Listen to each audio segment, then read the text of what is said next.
Hallo und herzlich willkommen zurück bei Metal Gear Solid The Phantom Pain. Heute wieder mal eine Nebenmissionen-Folge.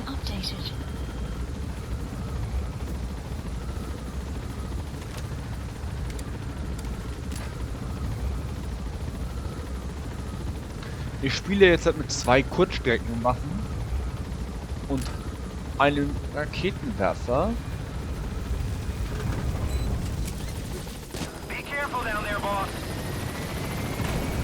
Und habe optional noch einen Panzer dabei. Marker placed. Der Panzer ist ultra stark. Warte mal. Wir müssen umdrehen. Und dann nach links. Also dahin.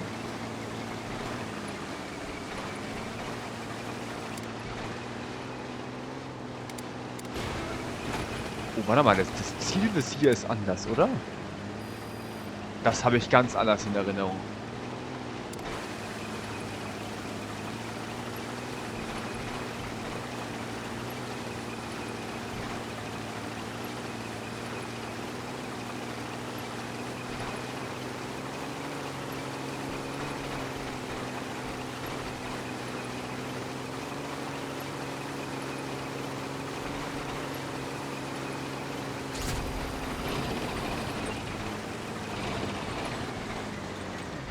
Oh ja, Sniper, Sniper, Sniper.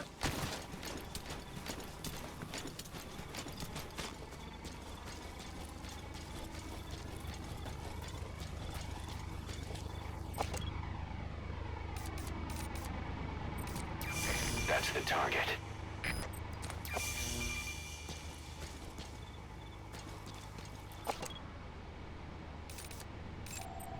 Analysis complete.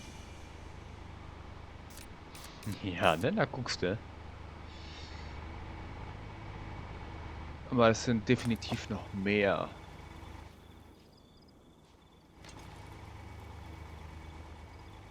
Mich wundert es aber, dass hier wirklich so still ist. Aha. Analysis complete. Analysis complete. Der ist gut.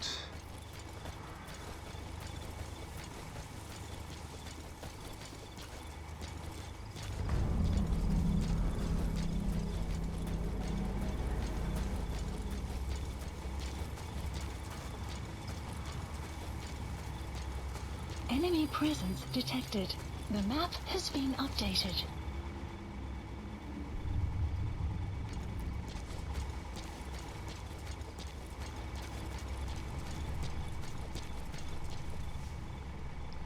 Da ist noch einer.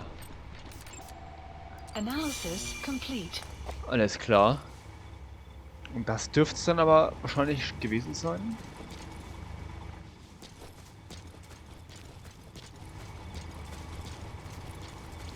Ich meine, wir haben den Überraschungsmoment. Wir müssen bloß gucken, dass der Sniper nicht schießen kann auf mich.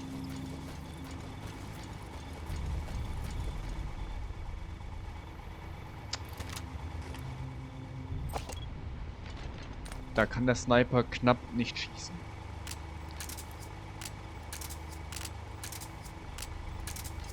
Okay, passt.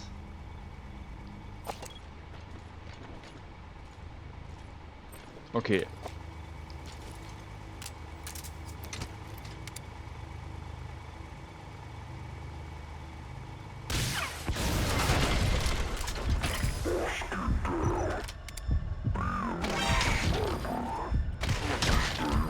Crawl along the ground. That should enable you to sneak past enemies.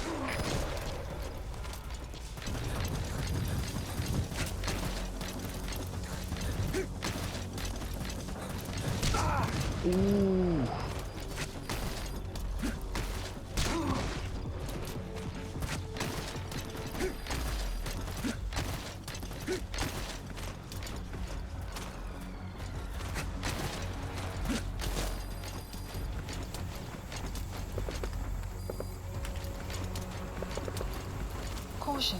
Sandstorm approaching.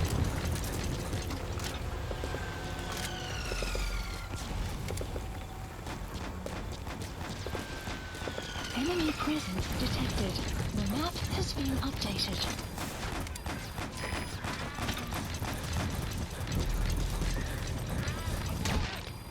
Cease cover fire! Begin cover fire!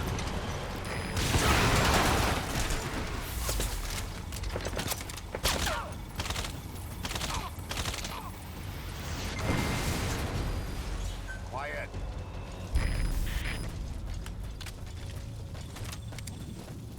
Ach, der lebt noch.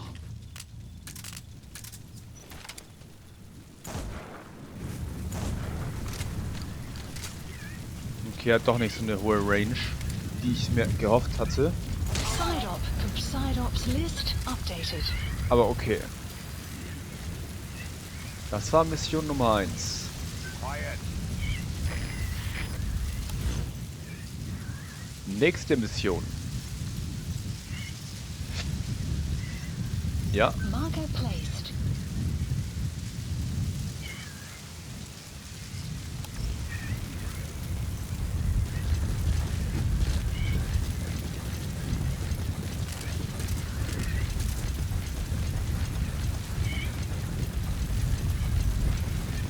You have arrived at your destination. The weather will clear shortly.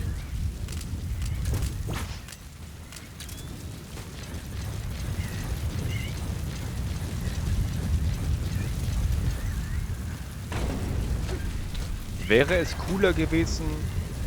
Weiß ich nicht. Vielleicht, vielleicht aber auch nicht.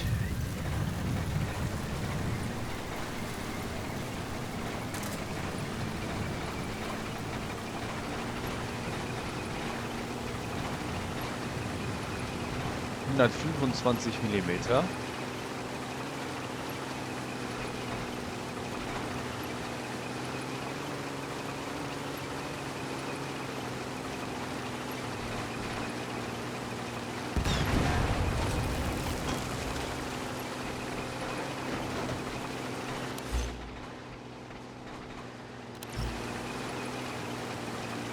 Da ist auf jeden Fall ordentlich... Ach so, hehe, ich bin ja dumm.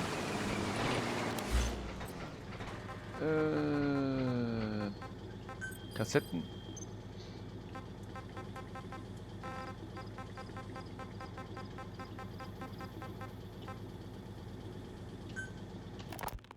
About the pathogen spreading through Mother Base. You've seen everything we've got on the outbreak. What's your opinion? Textbook symptoms of vocal cord parasite infestation. And judging from this casualty list, it is the Kikongo strain, meaning a breed of parasite that triggers symptoms upon detecting pronunciation specific to Kikongo. So our Kikongo-speaking staff are at risk. Quite so. He's right. All the victims do speak Kikongo. So they can survive if they just use another language. There is no guarantee. You're only dealing with the Kikongo strain. Other language strains may be present. You well know he was teaching them languages from all over the world. The Devil's House. Nzoya Badia Bulu. There is no way to know how many strains he has at his disposal. So how do we keep them from becoming symptomatic? You mentioned using microbes.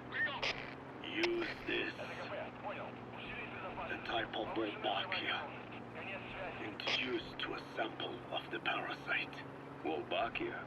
A parasitic bacteria that colonizes the parasites, turning male to female and preventing copulation. You must cultivate more. What have you done with the infected bodies? Cremated to stop the spread of infection. But we did keep a few for study. Good. Take this sample, grind it to a pulp, and introduce it to the larvae now nesting in the dead. The Wolbachia will multiply rapidly within those larvae. They're soldiers, not some petri dish. Conventional cultivation methods will take too long. Extract the Volbachia from those larvae and vaccinate your men. Kikongo speakers first. This is the fastest, surest way. No one is to speak a word of Kikongo until the Volbachia are safely inside them.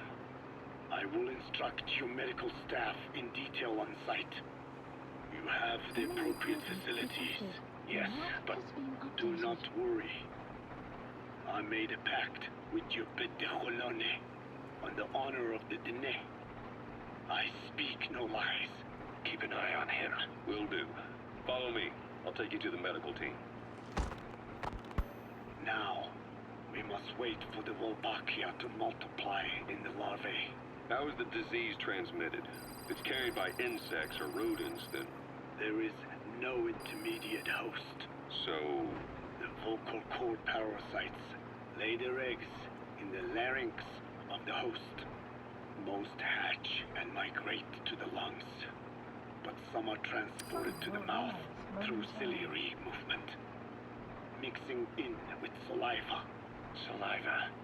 Droplet transmission. Sneezing, coughing. Any food or water containing infected saliva. It would spread fast. Indeed. And when the larvae migrate to the lungs, symptoms can resemble the early stages of a cold, making it easy to infect others. Meaning a simple conversation would be enough to pass it on. Alright, so what happens after the larvae migrate to the lungs? It is as I said before. They mature by feeding on alveolar tissue.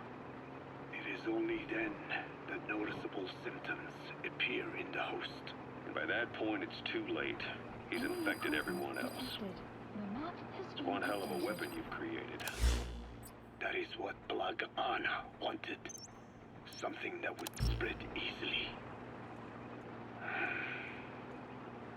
In truth, he's not the reason.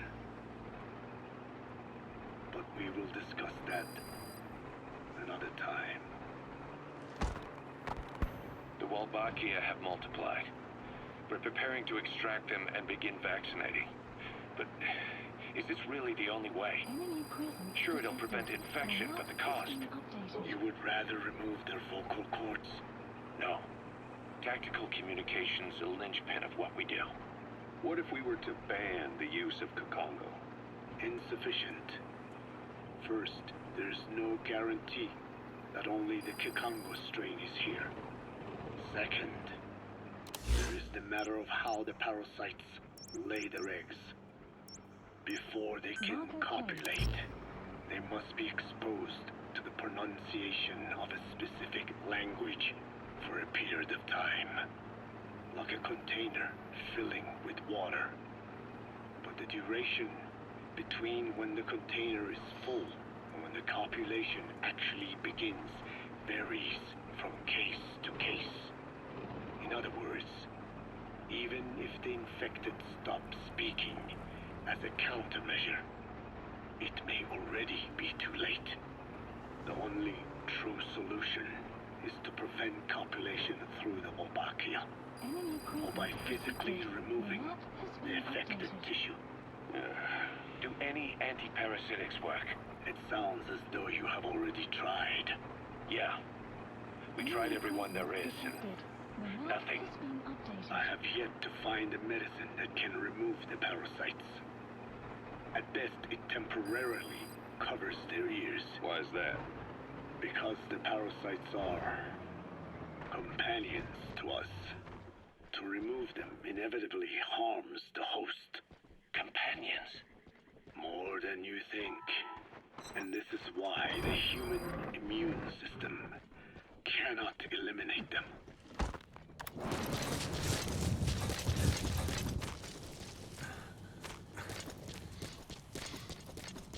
Toll, Spiel.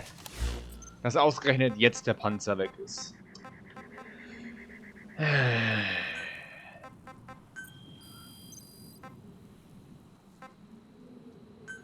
Please select supplies requested. Please select a deployment point. Please select a deployment point. Vehicle drop complete.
Enemy presence detected. The map has been updated.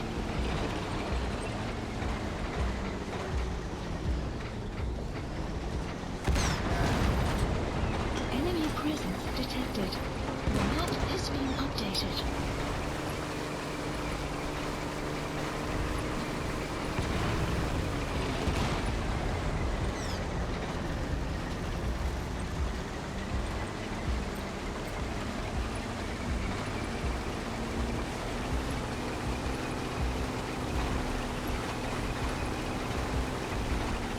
Enemy presence detected. The map has been updated.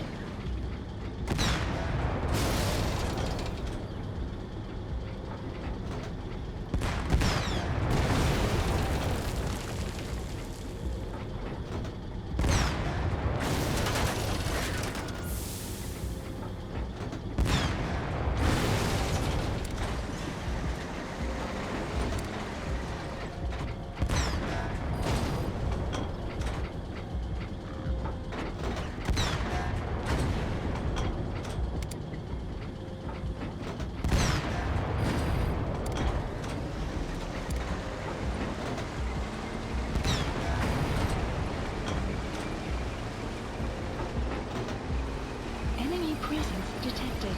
The map has been updated. Side op completed. Side ops list updated. Extraction arrived at Mother Base.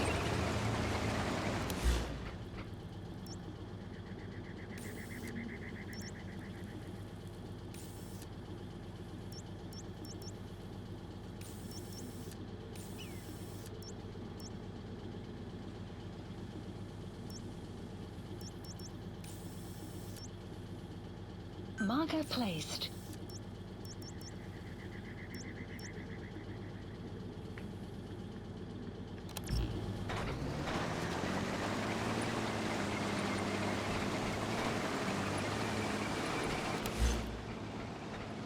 Marker removed.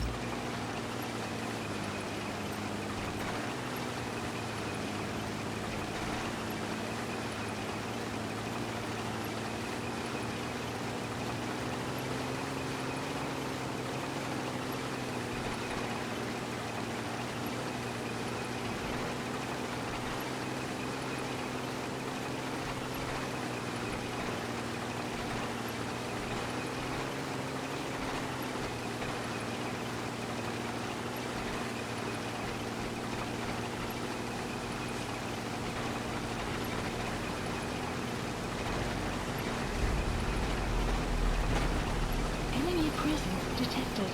The map has been updated.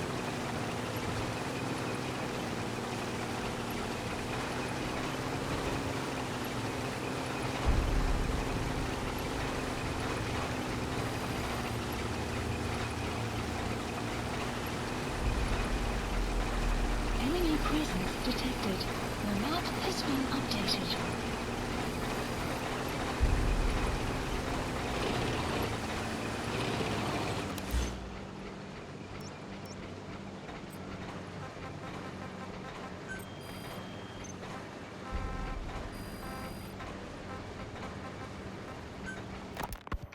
We've inoculated the staff with Wolbachia to keep them from becoming symptomatic. That should also contain the infection. How did this happen in the first place? It has to have been a Cypher spy within our ranks. If this is so, then why the Kakango strain? If their intent was to wipe you out, Skullface said the remaining English parasite was close to the boss. If this latest strain was his doing, he wouldn't have tipped his hand. it is possible someone brought eggs onto the base without knowing, stuck to their shoes, clothing. Now, that makes the most sense to me. And where did the eggs come from?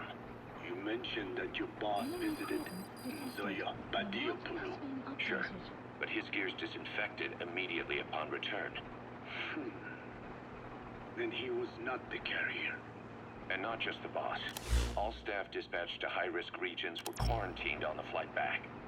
When the symptoms first appeared, we checked and disinfected all equipment used up to that point. Any and all prisoners, soldiers, materials, and animals extracted during missions were also quarantined. So, that just leaves... I have seen children around here. Where are they from? All over. Some were being held hostage at a mine. Then there were the troublemakers at Wala Yamasa. Wala Yamasa. Yeah. Their clothes, their things. Did you burn them? They're just kids. We couldn't. And besides, not one of them's shown symptoms.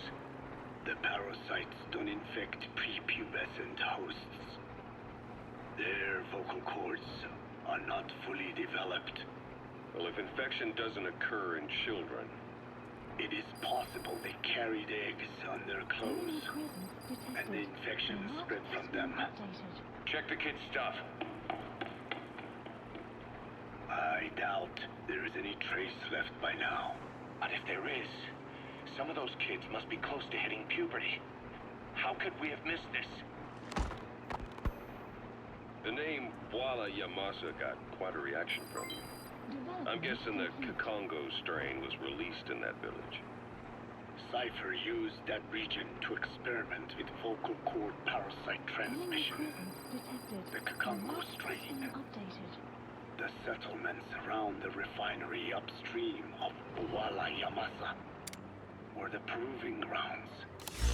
They would infect one villager and record transmission speed. Dangerous work. If they failed to contain the infection, it would slip into the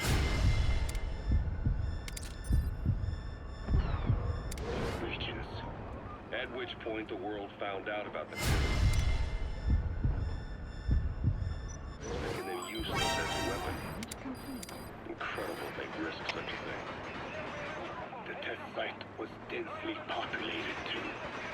A terrible place for such experiments. No doubt, they thought burning everything would wipe away all traces. The settlements were covered in oil anyway. Who would wonder if one day they caught fire? And so it did. They burned it all, living and dead. Those remains. But they miscalculated. Transmission speed was far faster than anticipated. It may have been the temperature, or hygiene standards, or perhaps the parasites reacted quickly to Kikongo. Whatever the reason, nearly all villages were swiftly infected, and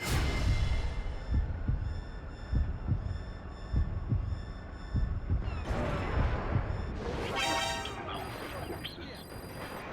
Making matters worse, the dry season was ending. When it came time to burn the village, the Many River had swelled. Many of the bodies were waterlogged. meaning they didn't burn completely.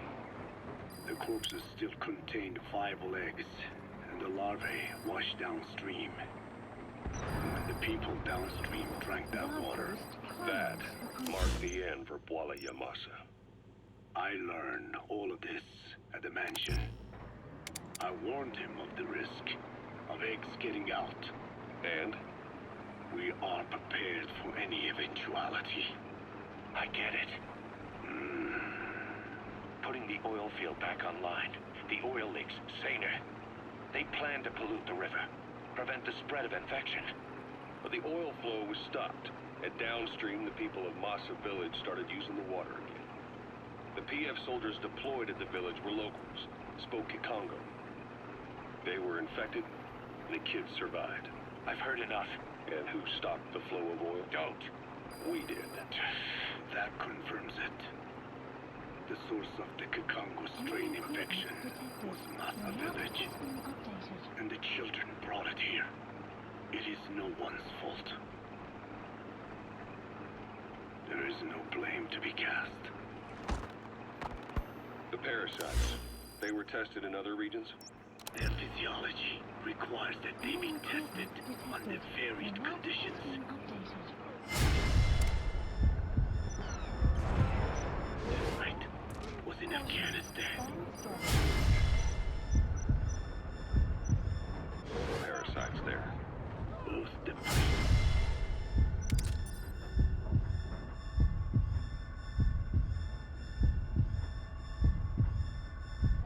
And Tajik languages are spoken in the mountains of Afghanistan, and population density is low. Ideal testing grounds for how accurately the parasites target only the specified language. It is also relatively easy to prevent the spread of infection. And the results? The first test, I am told, was a success. Once the Pashtun Mujahideen were infected with the Pashto strain, they were all but wiped out. The Hamid fighters at Smasei Fort. It was doubly successful. No Tajik Mujahideen or Soviet soldiers became symptomatic. So the parasites proved to be effective. What about the second test? Also supposedly a success. The Pashtun village was the target. However, the original aim was to obtain samples of the infected. In this, they failed. And the village? The Soviets enacted a standard scorched earth operation. That must have been the village where Malak lived, before being held captive at La Marjate Palace. Having had more time to think on it, the details shared with me may have been false. They are madmen who would do anything to cover up the truth. They certainly seem to like tossing their problems in the fire. As a boy, scum. Life went up in flames. Perhaps that is what fuels his fixation with fire. Your Wolbachia stopped the infection all right, but I still don't get it. How can a few bacteria change males to females? I know they're only bugs, but It is not such a rare thing in the natural world. Many insects and nematodes are infected with Wolbachia. but why? They nest in the cell cytoplasm of the host, even in the egg cells, with the result that the offspring are born infected. Mother-to-child transmission. However, Wolbachia cannot nest in sperm because they do not have cytoplasm. So even a successful infection of a male ends after a single generation. This means the Wolbachia must resort to maximizing the population of infected females. Sounds like an ethnic cleansing campaign on a tiny scale. Gender change from male to female is their survival tactic. So more females means more Wolbachia carriers, so it can keep thriving in the following generations. But the parasites in a human host are supposed to be a mating pair. If there's no male, there'll be no offspring at all. It's killing itself. Slow down. This tactic is intended for environments where a single male can copulate with multiple females. Originally, the Wolbachia did not infect the vocal cord parasites. I created a mutated strain, modifying the Wolbachia so that it could infect monogamous pairs. The Wolbachia's greatest multiplying tactic, the male-to-female change, worked against itself in the monogamous parasites. Just as you said. Then, I performed repeated selection of Wolbachia strains until I achieved 100% certainty of male-to-female conversion. Creating female-female pairs, unable to reproduce. And you say the Wolbachia affects the host of the host, that is, us, cutting off our means to reproduce? It is almost certain. Of course, we will not turn female. After all, mammals possess no natural gender-changing function. But some Wolbachia strains can cause cytoplasmic incompatibility in the host. Is that some cell deformity? Put simply, it means the altered sperm of infected males kill the female's egg on contact. And that's happened to us. Yes, and yet, what occurs in humans is not just simple CI. To date, there are no cases of Wolbachia affecting humans. The fact that this strain causes this effect, is it the vocal cord parasite's affinity with humans? I do not know enough to say for sure. So the parasite warps the host. Reminds me of what Skullface said. It is the way of all organisms to create their own optimal environment. Just look at you and this base. Organisms that cannot do this are doomed to extinction. The difference with parasites is that their environment is another organism. That creates a connection between life and life. Parasitism, symbiosis, or death. In this way, the host too is challenged to adapt. You arrived at your destination.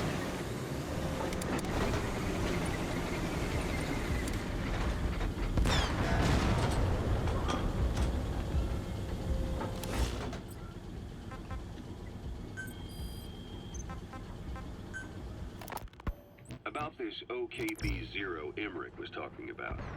Its location and features match the citadel in the mountains northeast of the Soviet base camp. Built during the time of Alexander the Great, it was left in ruins following one of Genghis Khan's campaigns. Its occupants changed time and again due to war, and it was expanded on more than one occasion. Ultimately, it fell into the hands of the Soviet philosophers. The Soviet army was using it as the headquarters of its Afghan invasion force.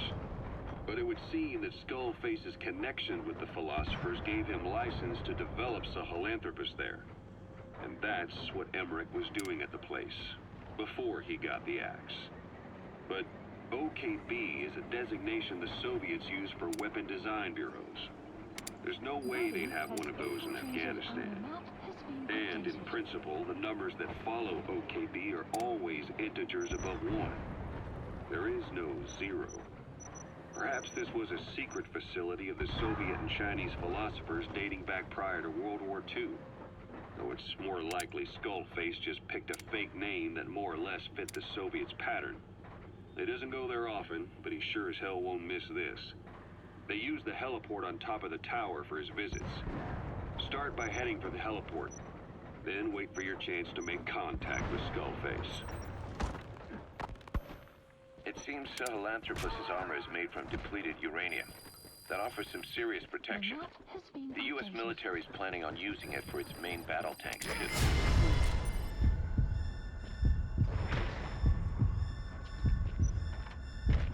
Maybe that's where Emmerich got the technology. Uranium. They're using nuclear fuel for armor now. No. What they use for nuclear fuel is uranium-235, which is extracted from natural uranium. Depleted uranium is a byproduct of that process. Sort of like the leftovers, I guess. The garbage. Uranium-235 makes up 0.72% of natural uranium, whereas depleted uranium contains only 0.2%. What are the benefits of using it for armor? It's a pretty short list. Uranium's a heavy metal, like lead, meaning it can hold a greater amount of kinetic energy. But it also boasts a hardness closer to tungsten. That Okay, subject is in. say armor-piercing ammunition penetrators. But it's not the best choice for armor. Its volume is less than that of ceramics, but for an equal weight, you could end up with less protection. So why use it then? According to Emmerich, it came down to him being unable to source ceramics technology from a manufacturer. Plus, given that it's an upright walking vehicle, he wanted to reduce the bulk of certain areas. Despite all that, depleted uranium still makes for some tough armor, and Emmerich says it's been proven in live fire tests. It stops most Soviet tank shells.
Quiet.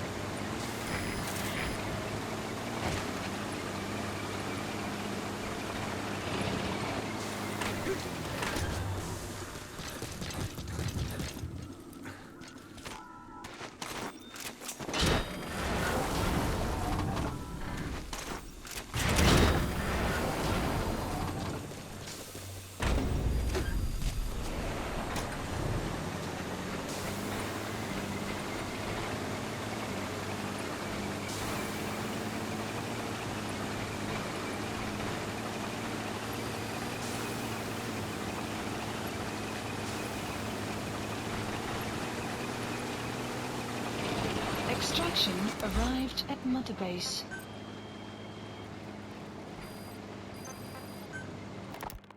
Code Talker, what are the metallic archaea? Volcanic craters spewing sulfur. Water hot enough to boil your skin off. Ocean depths of 800 plus atmospheres. Has been updated. Wastelands radioactive enough to kill you where you stand. There are groups of organisms that survive despite The map has been no.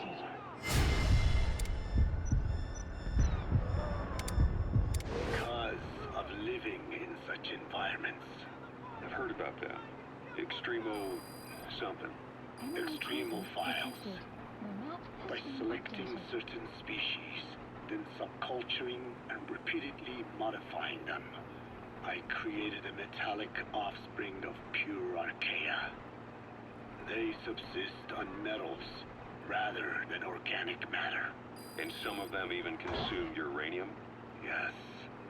Uranium enrichment archaea metabolize only uranium-235. As a result, they produce weapons-grade enriched uranium. How is that possible? Consider how plants fractionate carbon isotopes when they conduct photosynthesis. Nature possesses abilities beyond our imagination. So it was Archaea that brought down your son? Corrosive Archaea.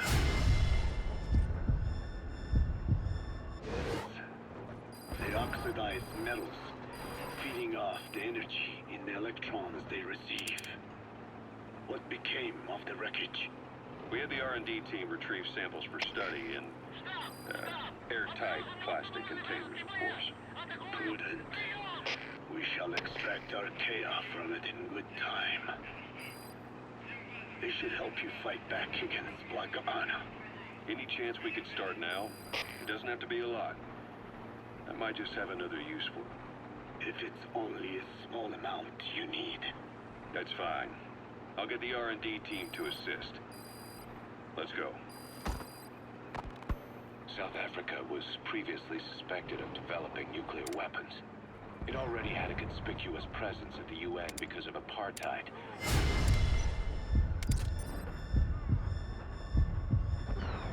Expansionism. But when neighboring Angola and Mozambique became socialist countries in '74, South Africa felt hounded into a corner. So it accelerated its nuclear program to protect itself.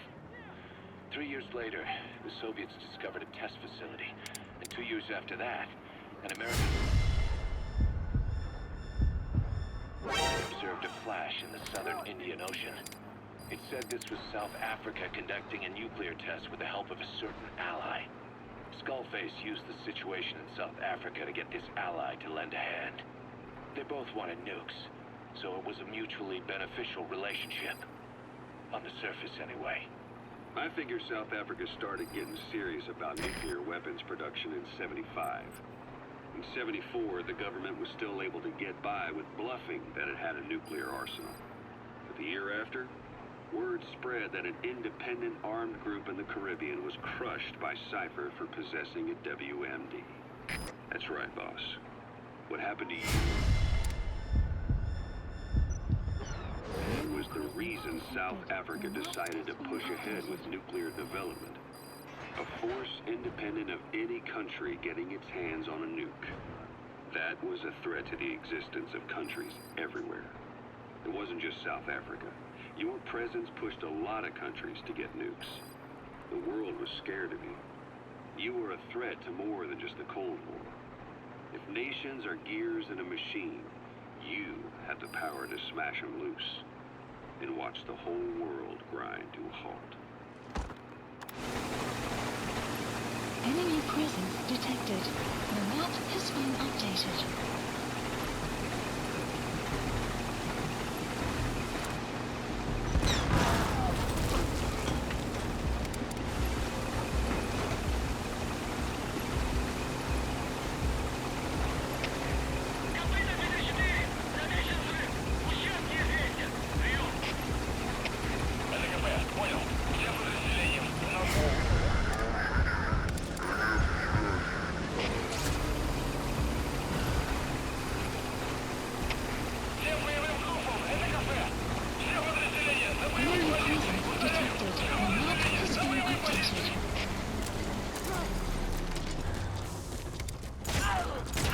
That's the target.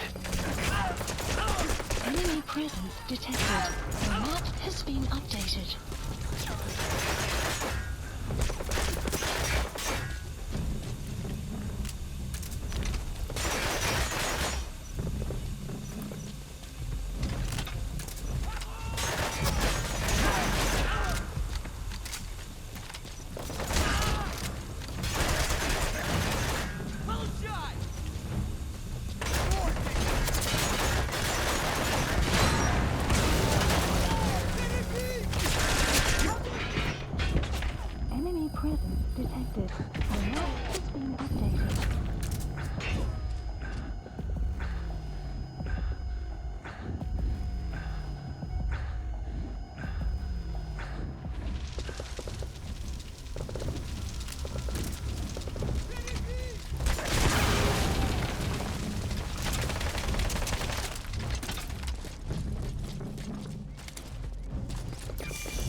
Oh shit.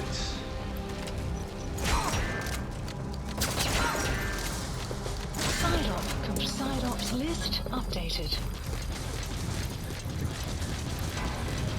Enemy presence detected. The map has been updated.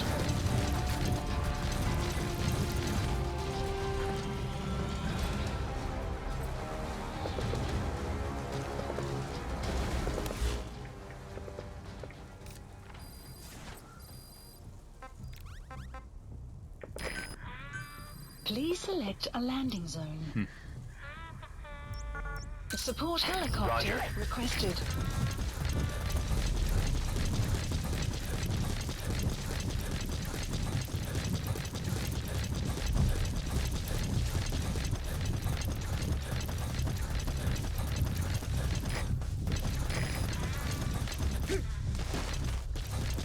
Enemy presence detected. The map has been updated.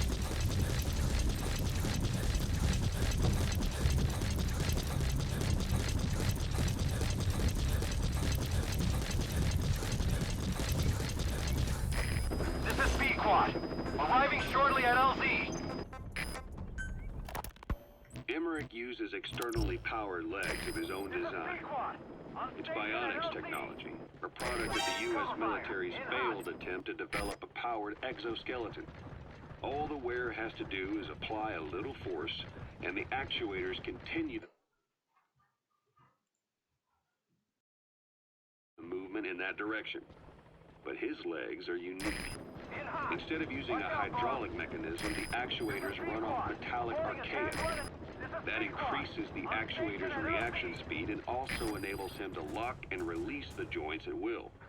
The legs are a nifty little gadget, but they have two clear weaknesses. First, they're dependent on external power, maybe because he built them knowing he couldn't leave his lab. There's no internal battery. That's why they won't work if they aren't plugged in. Second, and this is more than just a weakness, the legs are directly connected to his bones. Could be to minimize signal loss and the orders output to the legs and the drive response from them. Either way, Emmerich has used bolts to attach load-bearing parts directly to his femurs, probably by mimicking surgical treatment for compound fractures and the like. But the end result is those legs and his body are fused together, and that appears to be how he's able to move them so precisely. But that also means that any shock to the legs would be delivered right to his bones by way of those bolts. The same is true if he encounters the corrosive metallic archaea. If the corrosive archaea ate into the exposed bolts, they'd reach the endoskeleton parts and eat through them too in the blink of an eye. The doctor's bones are full of holes to accommodate all the bolts. They're like sponges. If he were to lose the reinforcing parts, even the tiniest bit of force or weight would snap his bones. So when I dangled those corrosive metallic archaea in front of him, he realized straight away what would happen. Life wouldn't be worth living if he lost those legs of his. I'd bet that is what the doctor fears the most. I just helped him imagine what it would be like.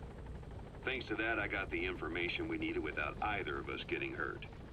You know how he is. He's probably already over the shock. The better you know your adversary, the easier it is for you to get information from them. And vice versa.